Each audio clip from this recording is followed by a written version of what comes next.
இந்த உலகத்தில் சில மனிதர்கள் உண்டு. அவர்கள் எப்படி ஒருவன் ஒன்றை செய்தால் அதுக்கு நேராக செய்வான். ஒரு அடி வச்சானா இன்னொரு அடி வைப்பான், அல்லது 2 அடி வச்சானா 2 அடி வைப்பான். என்னை இவ்வளவு ஏமாத்துறானா நான் அவ்வளவு ஏமாத்துவா. ஆனால் ஒரு முத்தகி, ஒரு முஹ்சின் யார்? அவன் அநீதம் செய்யப்பட்டால் மன்னிப்பான், அவனுக்கு சிரமத்தை கொடுத்தால் பொறுமை காட்பான், அவனுக்கு கொடுக்காமல் தடுத்து கொண்டால் அவன் கொடுப்பான், அவனை வெட்டி வாழ்ந்தால் சேர்த்து வாழ்வான். ரசூலுல்லாஹி ஸல்லல்லாஹு அலைஹி வஸல்லம் அதனால் தான் சொன்னார்கள், சில்மன் கதஅக், உன்னை வெட்டி வாழ்பவனை சேர்த்து வாழ். வஅதி மன் ஹரமக், உனக்கு தடுத்து கொண்டவனுக்கு நீ கொடு. வஅஃபு அம்மன் ஸலமக், உனக்கு அநீதம் செய்தவனை மன்னித்து விடு. இன்னைக்கு நீங்க மன்னிங்க, அல்லாஹ் உங்களை மன்னிப்பான்லாம் சொல்லவே இல்லை. இன்னைக்கு சொல்ல விரும்புவது, நீங்கள் மன்னித்தால் தான் அல்லாஹ் உங்களை மன்னிப்பான். இது சாய்ஸ் கிடையாது. ஒருவரை மன்னிக்கிறதுங்கிறது உங்களுடைய விருப்பம் கிடையாது, அல்லாஹ்வுடைய கட்டளை. அல்லாஹ்வுடைய கட்டளை எப்படி? நீங்கள் மன்னித்தால் அல்லாஹ் உங்களை மன்னிப்பான். ரசூலுல்லாஹி ஸல்லல்லாஹு அலைஹி வஸல்லம் சொன்னார், யக்ஃபிரு, நீங்கள் மன்னியுங்கள், அல்லாஹ் உங்களை மன்னிப்பான். நான் விரும்பினால் மன்னிப்பேன், விரும்பவில்லை என்றால் மன்னிக்க மாட்டேன் என்றால், இதே நிலையை அல்லாஹ் நாளை மறுமையில் எடுத்தால், அல்லாஹ் எடுத்தால், அல்லது நான் அவன் எவ்வளவு செய்தானோ அதற்கு மாற்றாக செய்து மன்னிப்பேன் என்றால், இதே நிலையை அல்லாஹ் எடுத்தால் தாங்க மாட்டீங்க. அப்படியா இல்லையா? இப்ப நான் ஏன் மன்னிக்க வேண்டும் என்று நீங்க சொல்லிட்டாலே, நான்கிற வார்த்தை மேல வந்துட்டாலே நீங்க என்ன நினைச்சுக்கிறீங்க? நான் மேல இருக்கிறேன், அவன் கீழே இருக்கிறான்னு நினைச்சுக்கிட்டீங்க. இப்ப நான் மேல இருக்கிறேன், நீங்க கீழே இருக்கிற நினைச்சுக்கிட்டீங்கன்னா உங்க மனசுல என்ன இருக்குது? பெருமை வந்துருச்சு. உன் மனசுல பெருமை வந்துருச்சுன்னா கடுகளவு வந்தாலும் சொர்க்கம் நுழைய முடியாது, நரகம் உனக்கு உரித்தாகும். ஒரு மனிதனை மன்னிக்கும் போதுதான் நான் யார் என்பது எனக்கு தெரியும். எனக்கு அநீதம் இழைக்கப்படும் போதுதான் நான் யார் என்பது எனக்கு தெரியும். எனக்கு கெடுதல் நடக்கும் போதுதான் நான் யார் என்பது எனக்கு தெரியும். நான் நல்லவன் தான், நல்லதா நடந்தா நல்லவன். நான் கெட்டதை நடக்கும்போது நீ எப்படி நடந்துக்கிறங்கிறத பொறுத்து தான் நான் இருப்பேன்னா நீ நல்லவன் கிடையாது. இஸ்லாமிய மார்க்கத்துடைய அளவீடுகளை பொறுத்தவரை நீ எப்படி நடந்தாலும் என்னிடத்திலிருந்து நலவு மட்டும்தான் வெளிப்படும். இது முஹ்சினுடைய குணம். ரசூலுல்லாஹி ஸல்லல்லாஹு அலைஹி வஸல்லம் அவர்களுடைய மனைவியை பற்றி தவறான செய்தி பரப்பப்படுகிறது. யாருடைய மகள்? அபூபக்கர் சித்திக் ரலியல்லாஹு அன்ஹு அவர்களுடைய மகள் ஆயிஷா ரலியல்லாஹு அன்ஹா. இவ்வளவு பெரிய தூய்மையான ஒரு பெண்ணை பற்றிய செய்தி, அதுவும் இழிவான விபச்சார குற்றச்சாட்டோடு பரப்பப்படுகிறது. ஒரு உணர்வில் பார்ப்போம். என் சகோதரியை பற்றி ஒருவர் தவறான செய்தியை மக்களிடத்திலே பரப்புகிறார். இந்த நிலையில், அல்லது உங்களுடைய வீட்டில் இருக்கக்கூடிய ஒரு பெண்ணை பற்றிய தவறான செய்தியை ஊர் முழுக்க பரப்புகிறார். நீங்கள் யாரை விரும்பினீர்களோ அவர்களே பரப்புகிறார்கள் என்றால் நம்முடைய மனநிலை எப்படி இருக்கும்? அவன் உயிரோடையே இந்த பூமியில இருக்கக்கூடாதுங்கிற அளவுக்கு நம்ம கோவம் வந்துடும். அப்படியா இல்லையா? அபூபக்கர் சித்திக் ரலியல்லாஹு அன்ஹு அவர்களுடைய காதில் வருகிறது, உங்களுடைய மகளை பற்றிய செய்தியை பரப்புவது வேறு யாரும் இல்லை, நீங்கள் யாருக்கு அல்லாஹ்விற்காக உதவி செய்கிறீர்களோ அந்த மிஸ்தஹ் அவர்தான் ஹஸ்ஸான் இப்னு சாபித் போன்ற நபித்தோழர்களோடு சேர்ந்து இந்த செய்தியை எல்லாம் பரப்பி கொண்டிருக்கிறார். மிஸ்தஹ் நான் உண்டு இல்லைன்னு பண்ணிட போறேன்னு அபூபக்கர் ரலியல்லாஹு சொல்லலை. ஒரே வார்த்தை சொன்னாங்க, நான் மிஸ்தஹுக்கு செஞ்சு வந்த உதவியை நிறுத்த போறேன். நான் மிஸ்தஹுக்கு செஞ்சுட்டு வந்த உதவியை நிறுத்த போறேன். நான் அல்லாஹ் ரப்புல் ஆலமீன் வசனம் இறக்கிறான். சூரத்து நூருடைய 22வது வசனம், வலா யஅ்தலி உதுல் ஃபத்லி மின்கும் வஸ்ஸஅதி, உங்களில் கண்ணியம் கொடுக்கப்பட்டவர்கள், வசதி கொடுக்கப்பட்டவர்கள், ஏழைகளுக்கும் நெருங்கியவர்களுக்கும் முஹாஜிர்களுக்கும், அதாவது ஹிஜ்ரத் செய்து வந்தவர்களுக்கும் அல்லாஹ்வுடைய பாதையில் கொடுத்ததை கொடுக்க மாட்டேன் என்று சொல்ல வேண்டாம். வல் யஅஃபு வல் யஸ்ஃபஹு, அவர்களை மன்னிக்கட்டும், அதை பொருட்படுத்தாமல் இருக்கட்டும், விட்டு கொடுக்கட்டும். அது அலா துஹிப்பூன யக்ஃபிரல்லாஹு லக்கும், அல்லாஹ் உங்களை மன்னிப்பதை நீங்கள் விரும்பவில்லையா? இப்போ இங்கே தான் அல்லாஹ் அந்த கேள்வியை நிலைநாட்ட விரும்புகிறார். அல்லாஹ் உங்களை மன்னிப்பதை நீங்கள் விரும்பவில்லையா? அப்போ நீங்கள் அல்லாஹ்வுக்காக ஒருவருக்கு உதவி செய்றீங்க, ஆனால் உங்களுடைய மகளை பற்றி பேசுகிறார் என்பதற்காக யாருடைய உதவி நிப்பாட்டுறீங்க? யாருக்காக செஞ்ச உதவியை நிப்பாட்டுறீங்க? அப்போ உங்க சுயநலம் வந்துருச்சா இல்லையாங்க? இப்போ அல்லாஹ்வுக்காக செய்ததை நிறுத்துகிறீர்கள், மேலும் அவரை மன்னிக்கவில்லை.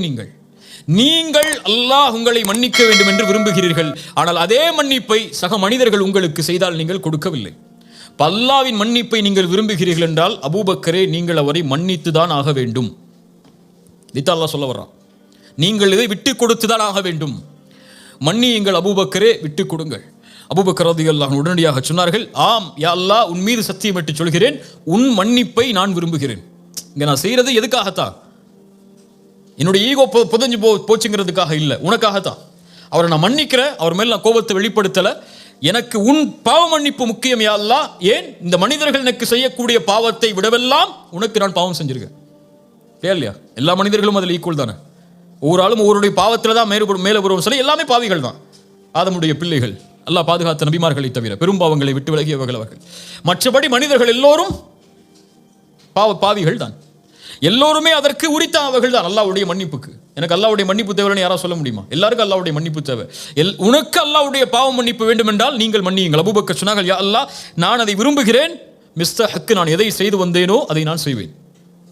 உடனடியாக சொன்னார்கள், வல்லாஹு கஃபூருர் ரஹீம், அல்லாஹ் பாவங்களை மன்னிப்பதை விரும்புகிறான், இரக்கம் காட்டுவதை அல்லாஹ் விரும்புகிறான். சூரத்து தகாபுனுடைய 14வது வசனத்தில் அல்லாஹ் சொல்கிறான், வ இன் தஅஃபு வ தஸ்ஃபஹு வ தக்ஃபிரு, மன்னித்து விளக்கி அதை நீங்கள் மறைத்துக் கொண்டால், நீக்கிக் கொண்டால், ஃப இன்னல்லாஹ கஃபூருர் ரஹீம், அல்லாஹ் பாவங்களை மன்னிப்பவன், அல்லாஹ் இரக்கம் காட்டக்கூடியவன். இப்போ இந்த வசனங்களில் அல்லாஹ் எதை நிலைநாட்ட விரும்புகிறான்? இஹ்சானை நிலைநாட்ட விரும்புகிறான். இஹ்சான் என்றால் என்ன? நீங்கள் அல்லாஹ் உங்களிடத்தில் நடந்து கொள்ள வேண்டும் என்றால் நீங்கள் படைப்புகளிடத்தில் அப்படி நடந்து கொள்ளுங்கள். குறிப்பாக இந்த விஷயத்தில் நீங்கள் அல்லாஹ்வுடைய மன்னிப்புக்கு உரித்தானவர்களாக ஆக வேண்டும் என்றால் சக மனிதர்கள் செய்த பாவத்தை நீங்கள் மன்னித்தே ஆக வேண்டும். இல்ல பழி தீர்க்கிறதுக்கு மார்க்கம் அனுமதி கொடுத்திருக்கு, நான் பழி தீர்ப்பேன் நீங்க நினைச்சீங்கன்னா, இதே பழி தீர்க்கிறதுக்கு அல்லாஹ்விடத்திலே உரிமை இருக்கு. இதே பழி தீர்க்கிறதுக்கு அல்லாஹ்விடத்திலே உரிமை இருக்கு. இப்போ அந்த உரிமையை நீங்கள் எடுத்துக்கொண்டால் அதே உரிமையை நாளை மறுமையில் அல்லாஹ் எடுப்பான். நல்லா புரிஞ்சுக்கோங்க. பழி தீர்க்கிறதுக்கு உரிமை இருக்கு, சரி, குர்ஆன் வசனத்தை பேசுங்க, கைக்கு கை காலுக்கு கால்னா பேசுங்க. இதே விஷயத்தை நாளை மறுமையிலும் அல்லாஹ் தேர்ந்தெடுப்பான். அல்லாஹ் உங்களை நாளை மறுமையில் அதை தேர்ந்தெடுக்க கூடாது என்றால் நீங்கள் தேர்ந்தெடுக்க வேண்டியது மன்னிப்பை. இன்னைக்கு சொந்த சகோதரன் தன்னோடு பிறந்து ஒரே வீட்டில் ஒரே படுக்கை அறையில் படுத்து ஒரே விதமான வளர்ப்பில் வளர்க்கப்பட்ட அத்துணை ஆண்டுகள் வளர்ந்த சகோதரர்கள் இன்று பேசுவதில்லை. ஏன் பேசுவதில்லை? அவங்க மனைவியை பற்றி சொல்லியிருப்பாங்க, அவங்க மனைவியை பற்றி சொல்லியிருப்பாங்க. அதனால என்ன ஆகும்? ரெண்டு பேரும் அவன் எப்படி பேசலாம், அவங்க எப்படி பேசலாம், இதுதான் பிரச்சனைங்க. ஒரு சாதாரண விஷயத்துக்கு நடக்கக்கூடிய பிரச்சனை. என்ன ஈகோ வந்துடும் அவருக்கு? ஏன் மனைவியை பற்றி அவர் எப்படி பேசலாம், அவர் மனைவியை பற்றி நான் எப்படி பேசலாம்? இது ஒரு எக்ஸாம்பிளுக்காக சொல்கிறேன். இன்னும் எவ்வளோ விஷயங்கள் இருக்குது. அது காசுடைய விஷயமாக இருக்கலாம், அல்லது அப்பாவுடைய சொத்தில் அவர் எப்படி கூட எடுத்துக்கிட்டார், நான் எப்படி கம்மியாக எடுத்துக்கிறேன், அல்லது ஏன் சொத்தை அவர் எடுத்துக்கிட்டார். இப்படி இந்த உலகத்துடைய பொருளாதார விஷயமாக இருக்கலாம். இந்த பொருளாதாரமும் இந்த வார்த்தைகளும் இந்த சண்டையும் எதை முடிவெடுக்கிறது? உன் சொர்க்கத்தை முடிவெடுக்கிறது, உன் நரகத்தை முடிவெடுக்கிறது. உன் மனைவிக்காக உன் குடும்பத்தை பகைத்தால், உன் காசுக்காக உன் சகோதரன் நீ பகைத்தால், உன் காசும் உன் மனைவியும் உனக்கு நரகம். இப்படியா இல்லையா? சொர்க்கமாக நீ மாற வேண்டும் என்றால் இந்த உலகத்தில் உனக்கு என்ன தீமை உனக்கு நடந்தால், உனக்கு கொடுக்கப்பட்டால், உன்னை பற்றி பேசப்பட்டிருந்தால், உன் மானம் அங்கே பாதிக்கப்பட்டிருந்தால், உன்னுடைய சொத்து சூறையாடப்பட்டிருந்தால், இது அனைத்தும் தரைமட்டமாக்கப்பட வேண்டும் மன்னிப்பு என்ற வார்த்தையால். அந்த வார்த்தையை நீ கொடுத்தால்தான், அந்த தன்மையில் நீ வாழ்ந்தால்தான் அல்லாஹ் இந்த தன்மையை எடுத்துக்கொள்வான். ரசூலுல்லாஹி ஸல்லல்லாஹு அலைஹி வஸல்லம் அவர்களுடைய காலத்தில் நடந்த நிகழ்வை பாருங்கள். அபூதர் அல் கிஃபாரி ரலியல்லாஹு அன்ஹு. அபூதர் அல் கிஃபாரி அரபி, அதுவும் குறைஷி குலத்தை நெருக்கமான அரபு என்ற ஒரு அந்த இனப்பற்றிலேயே வளர்ந்தவர்கள். சரியா? ஒரு சபையில் ஆலோசனை நடக்கிறது. அபூதர் அல் கிஃபாரி ஒரு கருத்தை வைக்கிறார். பிலால் இப்னு ரபாஹ் யார்? அடிமையான ஒரு கருப்பு நிறத்து ஒரு அடிமையவர். பிலால் இப்னு ரபாஹ் எழுந்து சொன்னார்கள், அபூதரே, இந்த கருத்தில் நான் மாறுபடுகிறேன். இப்னு சௌதா, கருப்பியின் மகனே, உட்கார் என்றார்கள். அங்க ஒரு தன்மை மேலோங்கிருச்சு. அந்த இனவெறிங்கிற ஒரு தன்மை மேலே வந்துருச்சு. கருப்பியின் மகனே என்று சொன்னவுடன் பிலால் அவர்களுக்கு, ஏன் அவங்க அதை விட்டு வெளியே வரணும்னு தான் இஸ்லாமிக்கே வந்திருக்காங்க. அந்த கருப்பினத்தை விட்டு வெளியே வந்து மதிக்கப்படணுங்கிறதுக்காக தான் இஸ்லாமியை தேடி வந்திருக்கிறாங்க. இப்போ அதுவே மறுக்கப்படும் போது பிலால் அவர்கள் மனம் துவண்டு விடுகிறார்கள். உடனடியாக பகை பார்த்துக்கலான்லாம் போகல. இந்த பிரச்சனை தீர்க்கப்படணும். நல்ல தன்மையை கவனிங்க. அந்த பிரச்சனை தீர்க்கப்படணும். ரெண்டு பேருக்குள்ள பகைமை உருவாயிடுச்சு. அவங்களால முகம் கொடுத்து பேச முடியல. அதுக்கப்புறம் அந்த முகம் கொடுத்து பேசுறதுக்கு யாராவது வேணும். யார்கிட்ட போக முடியும்? ரசூலுல்லாஹ்ட்ட போறாங்க. ரசூலுல்லாஹ்ட்ட போன உடனே நிகழ்வு சொல்றாங்க. அபூதர் அல் கிஃபாரியை கூட்டுவாங்க. ரசூலுல்லாஹ் கூட்டு வந்து சட்டையை பிடிச்சாங்க. அபூதர், பிலால் அவர்களுடைய தாயை பற்றி நீ பேசினாயா? நீ ஜாஹிலியத், அறியாமை கால மக்கள் எதில் இருக்கிறார்களோ அதில் தான் இன்னும் இருக்கிறாய் என்றார்கள். ரசூலுல்லாஹ் சொன்ன உடனே அவங்களுக்கு பட்டுடுச்சு. தப்பு பண்ணிட்டோம். சரியா? தப்பு பண்ணிட்டோம், பெரிய தப்பு பண்ணிட்டோம். நம்மளை மேன்மையாக நினைச்சிட்டோம், ஒருத்தரை கீழே நினைச்சிட்டோம். உடனடியாக மதீனாவில் அன்சாரிகள் எல்லோரும் நிற்கக்கூடிய சூழ்நிலை, மதீனாவுடைய இடம், எல்லாரும் பார்க்குறாங்க. எல்லாரும் பார்க்கட்டும் என்று பிலால் அவர்களுக்கு முன்னால் படுத்து சொன்னார்கள், பிலாலே என் மீது ஏறு, நீ என் மீது ஏறி இந்த மக்களுக்கு நிரூபித்து விடு, நீதான் என்னை விட மேன்மையானவர் என்று. அது நடக்கும் வரை இந்த இடத்திலிருந்து நான் எழுந்திருக்க மாட்டேன் என்று படுத்துக் கொள்கிறார்கள். உடனடியாக பிலால் அவர்கள் எடுத்து அவர்களை கைப்பிடித்து தூக்கி கட்டி அடைத்தார்கள். அவங்களுக்கும் பழி தீர்க்கணுங்கிற நோக்கம் இல்லை, அவங்க தவற உணர்ந்துட்டாங்க. 2 பேரும் சகோதரர்களாக மறுபடியும் வாழணுங்கிறதுக்காக தான் ரசூலுல்லாஹ்ட்டே அவங்க போனாங்க. இல்லை மறைச்சி அந்த பகையை வேற வகையில் வெளிப்படுத்தி இருக்கலாம். ரசூலுல்லாஹி ஸல்லல்லாஹு அலைஹி வஸல்லமுடைய வாழ்க்கையில் அவர்களுக்கு பகையாக இருந்த, அவர்களுக்கு எதிரிகளாக வாழ்ந்த மக்காவாசிகளிடத்தில் அவர்கள் நடந்து கொண்ட முறை, தன்னுடைய சாச்சா ஹம்சாவுடைய ஈரக்குலையை கடித்து துப்பிய பெண். ஹம்சாவுடைய இழப்பு ரசூலுடைய வாழ்வில் ரலியல்லாஹு அன்ஹு மிகப்பெரிய இழப்பு. அவங்களுக்கு ரசூலுல்லாஹி ஸல்லல்லாஹு அலைஹி வஸல்லம் ஜனாசா தொழுகை நடத்தின மாதிரி அழுதுகிட்டே வேற யாருக்கும் ஜனாசா தொழுகை நடத்தல. அவ்வளவு தக்பீர்களை சொல்லி தொழுகை நடத்தி கொண்டே இருந்தார்கள். அந்த பிரிவு ரசூலுல்லாஹ்வால ஏற்றுக்க முடியல. அதுவும் கொடூரமான கொலை செய்யப்பட்டு தன் சாட்சா இறந்தது அவங்களால அங்கீகரிக்கவே முடியல. மக்காவுடைய வெற்றி, 10,000 நபித்தோழர்கள், ஒரு பெரிய படை கையில் இருக்கு, மிகப்பெரிய சக்தியுடைய படை. மக்காவாசிகள் கொஞ்சம் பேர் உள்ள நுழைஞ்சா மக்காவை காலி பண்ணிடலாம், அவ்வளோ பெரிய சக்தி இருக்கு. உள்ள போறாங்க மக்காவுக்குள்ள, எல்லாரும் சொல்றாங்க இன்னைக்கு ரசூலுல்லாஹ் எப்படி நடந்து கொள்ள போறாங்கன்னு பாருங்கன்னு அழைச்சாங்க எல்லா மக்காவாசிகளையும். யா மஅஷர குரைஷ் மா ததுன்னூன அன்னி ஃபாயிலும் பிக்கும், எப்படி நான் நடந்து கொள்வேன் என்று நினைக்கிறீர்கள்?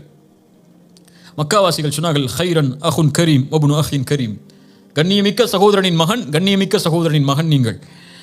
சொன்னார்கள், என் சகோதரன் யூசுப் எந்த வார்த்தையை சொன்னாரோ அதே வார்த்தையை சொல்கிறேன், லா தஸ்ரீப அலைக்குமுல் யௌம் யக்ஃபிருல்லாஹு லக்கும், உங்கள் மீது நான் பழி தீர்க்க மாட்டேன், உங்கள் எல்லோரையும் மன்னித்து விடுகிறேன் என்று ரசூலுல்லாஹி ஸல்லல்லாஹு அலைஹி வஸல்லம் சொன்னார்கள். இத்ஹபு அன்துமுத் துலகா ஃபஅன்துமுத் துலகா, நீங்கள் எல்லோரும் விடுதலை செய்யப்படுகிறீர்கள். ரசூலை விடவா நாம் மேன்மையானவர்கள்? ரசூலுக்கு ஒருவர் செய்த பாவத்தை விடவா என் சகோதரன், என் குழந்தை? இன்னைக்கு எவ்வளோ பிரச்சனைகள் இருக்குது சமூகத்தில், அப்படியா இல்லையா? பள்ளிவாசல் தலைவருக்கு இடையில் சண்டை நடக்கும், யார் தலைவருங்கிற போஸ்ட்டுக்கு. அல்லது அங்கே மஷூரா நடந்துட்டு இருக்கிறோம், ஒரு ஏதாவது சொல்லிடுவார், ஒரு ஏதாவது சொல்லிடுவார், அவ்வளோதான். அந்த பள்ளிவாசல் விஷயமே எங்கே போய் நிற்கும்? கோர்ட்டில் நிற்கும், அப்படியா இல்லையா? அல்லது தான் கல்யாணம் பண்ண சொன்ன பிள்ளைய தான் பையன் கல்யாணம் பண்ணலங்கிறதுக்காக எத்தனையோ வருஷம் பேசாமல் இருக்கக்கூடிய பெற்றோர்கள் இருக்காங்க. புரியுதா? இன்னும் இந்த சமூகத்தில் இருக்கக்கூடிய இந்த மாதிரி விஷயங்கள் எடுத்தீங்கன்னா சாதாரண விஷயத்துக்காக இருக்கும், ஒன்றுமே இல்லாத விஷயத்துக்காக இருக்கும். உங்கள் அம்மா என்னை பார்த்து இப்படி சொல்லிட்டாங்க, அதனால் மூத்த வரைக்கும் உங்கள் அம்மாட்ட பேச மாட்டேன், ஒய்ஃபுடைய சபதம். அதே சபதம் மாமியார்கிட்ட, உன் ஒய்ஃபு என்னை பார்த்து இப்படி பேசிட்டா அதனால் நான் மூத்து வரைக்கும் இப்படி பேச மாட்டேன். இப்படி எடுத்துக்கிட்டேன்னு வச்சிங்கன்னா இந்த சமூகத்தில் ஒவ்வொரு குடும்பத்திலையும் ஒவ்வொரு வீட்லையும் நுழைஞ்சு பார்த்தீங்கன்னா இந்த மாதிரி சண்டை 1000 லட்சம் இருக்கும். எல்லா வீட்லேயும் இருக்கும், எங்கள் வீட்டில் இருக்கும், உங்கள் வீட்டில் இருக்கும். இப்போ இதெல்லாம் இருக்குது. சரி, இப்போ என்ன முடிவு? இப்போ அல்லாஹுவை ஏற்றுக்கொண்ட முஸ்லிம்கள் நாங்கள் என்றால், அல்லாஹ்வுடைய நம்பிக்கையில் வாழக்கூடிய முஸ்லிம்கள் நாங்கள் என்றால், எங்களுடைய பாவங்களை நாங்கள் தொழுகையை விட்டதை, நாங்கள் தவறான காட்சிகளை பார்த்ததை, நாங்கள் தவறான செயல்பாடுகள் செய்ததை, இப்படி நாங்கள் அல்லாஹ்வுக்கு செய்த பாவங்களை அல்லாஹ் எங்களுக்கு மன்னிக்கணும்னா நாங்கள் இவங்களை மன்னிச்சு தான் ஆகணும். மன்னிச்சு தான் ஆகணும்னா சரி மன்னிச்சிட்டேன் போ, இனிமே என் கண்ணில் முழிக்காதுன்னு சொல்றது இல்லை. அந்த மன்னிப்பு அல்லாஹ் அங்கே சொல்லவே இல்லை. அந்த உறவு கெட்டுவிட்டால் மன்னிப்பை வழங்கினால் அந்த உறவு சீர்படுத்தப்படும். அடுத்து அந்த உறவு எப்படி முன்னால் இருந்ததோ அதை விட மேன்மையாக்கப்படும். இல்லை அவர் செஞ்ச பாவம் பெரிய கோடிங்க, என் கோடியை கை வச்சிட்டாருங்க அவர், அல்லது என் சொத்தில் கை வச்சிட்டாருங்க அவர் செஞ்ச பாவத்தை மன்னிக்கவே முடியாதுங்க அப்படிங்கிற விஷயம்லாம் உலகத்தில் எதுவுமே கிடையாது. ஏன்னா அந்த உலகத்தில் எதுவுமே உனக்குள்ளது இல்லை கை வைக்கிறதுக்கோ அல்லது அவர் உன்னுடைய விஷயத்தை பங்கப்படுத்துறதுக்கோ. நீ அந்த ஸ்டாண்ட் எடுக்கிறியா, எடுத்துக்கோ, பிரச்சனையே இல்லை, எடுத்துக்கோ. உனக்கு உன்னுடைய இது எக்ஸப்ஷனுங்க, இதெல்லாம் மன்னிக்க முடியாது, மன்னிச்சிட்டா அவர் வேற வழியில் போயிடும். இப்படிலாம் நீங்கள் என்னென்ன எக்ஸப்ஷனாக சொல்லிக்கோங்க, இதே எக்ஸப்ஷனாக நாளைக்கு மறுமையில் பார்ப்பீங்க. இந்த செயல் இருந்தால் இதே செயலோடு அல்லாஹ் நாளை மறுமையில் உங்களிடத்தில் நடந்து கொள்வான். இதைத்தான் இஸ்லாம் இஹ்சானாக எமக்கு கற்றுக் கொடுக்கிறது. ரசூலுல்லாஹி ஸல்லல்லாஹு அலைஹி வஸல்லமுடைய மனைவியுடைய செயலை பாருங்கள். சஃபியா ரலியல்லாஹு அன்ஹா, இவர்கள் யார்? சஃபியா யார்? எந்த குலத்து பெண் அவர்கள்? யூத பெண். சத்தமாக சொல்லுங்க, யூத பெண். இப்போ சஃபியா ரலியல்லாஹு அன்ஹா அவங்கள பற்றி உமர் ரலியல்லாஹு அன்ஹு அவங்களோட வேலை பார்க்கக்கூடியவங்க ஒரு கம்ப்ளைண்ட்டை கொண்டு போகிறாங்க. சஃபியா ரலியல்லாஹு அன்ஹா ரசூலுல்லாஹ்வுடைய மரணத்துக்கு பிறகு அவங்களுடைய யூத குடும்பத்தோடு நெருக்கத்தோடு நடந்து கொள்கிறார்கள். இதை பற்றி விசாரிங்கிறாங்க. இது நம்மள்ட்ட சொல்லப்பட்டால் நம்மளால் யாராவது நம்மளை பற்றி, நம்ம கூட இருக்கவங்களை பற்றி யாராவது நம்மளை சொல்லிட்டு அப்படியா சரி நான் பார்த்துக்கிறேன் அப்படின்னு சொல்லி மனசில் வச்சுப்போம். உமர் ரலியல்லாஹு அன்ஹு உடனே கூப்பிட்டாங்க அவங்கள, யாராக இருந்தாலும் வாங்கன்ட்டாங்க. ஒரு கம்ப்ளைண்ட் வந்திருக்கு, முன்னாடி வாங்க. சஃபியா, இவர்கள் சொல்வது உண்மையா? சஃபியா ரலியல்லாஹு அன்ஹா சொன்னார்கள், யா உமர், அவர்கள் நான் இஸ்லாமை ஏற்றுக்கொண்டாலும் அவர்கள் யார்தான்? என் குடும்பத்தார்கள். அவர்களை பகைத்து வாழ்வதற்கு எனக்கு இஸ்லாம் அனுமதி அளிக்கல. அவர்களை நெருக்கமாகத்தான் நான் வாழ முடியும். அவர்களோடு பேசி பழகிதான் என்னால் இருக்க முடியும். அவர்கள் வேறு மதத்தை சார்ந்தவர்கள் என்பதால் இஸ்லாம் எனக்கு அந்த உறவை துண்டிக்க சொல்லவில்லை. நான் இருப்பதில் எந்த தவறும் இல்லை. அல்லாஹ்வுடைய மார்க்கம் எந்த அளவோடு நடந்து கொள்ள சொல்கிறதோ அந்த அளவோடு தான் நடந்து கொள்கிறேன். உமர் ரலியல்லாஹு அன்ஹு அனுப்பிடுறாங்க. நம்மள தான் என்ன செஞ்சிருப்போம்? நம்மளோட இருக்கக்கூடியவர் நம்மளை பற்றி ஒருத்தட்ட போய் பேசிட்டாரு, இடத்த காலி பண்ணிட்டே இல்லைன்னு சொல்லியிருப்போமா இல்லையா? அதுவும் அவங்களுக்கு வேலை பார்க்கக்கூடிய அடிமை பெண், என்னன்னா நடந்துக்கலாம், இல்லையா இல்லையா? ஒரே வார்த்தையில் வந்து சொன்னார்கள், இத்ஹபி ஃபஅன்தி ஹுர்ரா லிவஜ்ஹில்லாஹ், அல்லாஹ்வுடைய முகத்துக்காக உன்னை நான் விடுதலை செய்கிறேன், சென்று விடுனாங்க. அந்த அடிமைத்தனத்தில் இருந்து அவர்களை விடுவித்தார்கள். வலா ஆஃபின அனின் நாஸ், அதான் அங்கே செய்ய வேண்டிய ஒரு அடிமையை விடுதலை செய்தார்கள். ஏன்? அல்லாஹ்வுக்காக. நான் அவங்களை மன்னிக்கணும். அந்த மன்னிப்புக்கு என்ன கொடுக்க முடியும்? அதுதான் நமக்கு செஞ்ச பாவத்துக்கு நம்ம கொடுக்கக்கூடிய மிகப்பெரிய தண்டனை. மன்னிப்பு தான் தண்டனையை தவிர வீரத்தை காட்டுறதில்லை தண்டனை, கோபத்தை காட்டுறதில்லை தண்டனை. ஒருவர் உணர்ந்து கொள்ளணும் உங்களுக்கு செஞ்சதன்னா அவரை மன்னிச்சு அவரை சேர்ந்து வாழுங்க. எத்தனையோ குடும்ப உறவுகளில் தந்தை தாய், பிள்ளைகள் பெற்றோர்கள், மனைவி கணவன், கணவன் மனைவி, பிள்ளைகள், சகோதரர்கள், நண்பர்கள், அண்டை வீட்டார்கள் என எத்தனை உறவுகள் இந்த சமூகத்தில் சீர்குலைந்து வெறும் காசு என்பதற்காக, வெறும் ஈகோ என்பதற்காக, வெறும் வார்த்தை சொன்னதற்காக, அல்லது வெறும் உறவை ஏதோ சில வார்த்தைகளில் வர்ணித்ததற்காக, அல்லது தன்னை பற்றி பேசினான் என்பதற்காக, அல்லது தன்னை பற்றி தன் மானத்திற்கு பங்கம் விளைவிக்கக்கூடிய காரியத்தை செய்து விட்டார் என்பதற்காக உங்களுடைய பகையை நீங்கள் வைத்திருந்து அந்த பகையை வளர்த்து கொண்டு இருந்தால் ஒன்றை உணர்ந்து கொள்ளுங்கள், நீங்கள் ரசூலை விட மேன்மையானவர்கள் அல்ல, நீங்கள் அபூபக்கரை விட மேன்மையானவர்கள் அல்ல, நீங்கள் ஆயிஷாவை விட ரலியல்லாஹு அன்ஹா அவர்களை விட மேன்மையாளர்கள் அல்ல. அவர்களே தங்களுடைய மானத்தில், தங்களுடைய விஷயத்தில் பங்கம் இழைக்கப்பட்டாலும் மன்னித்திருக்கிறார்கள் என்றால் அவர்களும் அல்லாஹ்வுடைய மன்னிப்பை தேடினார்கள். நானும் மன்னிப்பை தேடுகிறேன் என்றால் மன்னியுங்கள். மன்னிக்க மாட்டேன்னு பெருமை காட்டிட்டு உட்கார்ந்துருந்தீங்கன்னா, நான் பேச மாட்டேன், நான் அவன்கிட்ட சேர மாட்டேன், நான் அவனுக்கு ஃபோன் பண்ண மாட்டேன், அவன் பேசட்டும், அவன் பேசுகிறான் நான் பேசுகிறேன், அவன் எனக்கு நடந்து கூட நான் நடந்துக்கிறேன், அவன் என்கிட்ட சேர்த்து விட்டு நான் சேர்ந்து வாழ்ந்துக்கிறேன், இப்படின்னு பெருமை பேசிக்கிட்டே இருந்தீங்கன்னா இதே செயல்பாட்டை நாளை மறுமையில் அல்லாஹ்விடத்தில் எதிர்பார்ப்பீர்கள். அல்லாஹ் ரப்புல் ஆலமீன் இந்த தன்மையை செயல்படுத்துவதற்கு அல்லாஹ் எனக்கும் உங்களுக்கும் ஆற்றல் தருவானாக. இன்ஷா அல்லாஹ் உறுதியேற்கிறேன். நீங்களும் உறுதியேற்றி இந்த சபையிலிருந்து கலைந்து செல்லுங்கள்.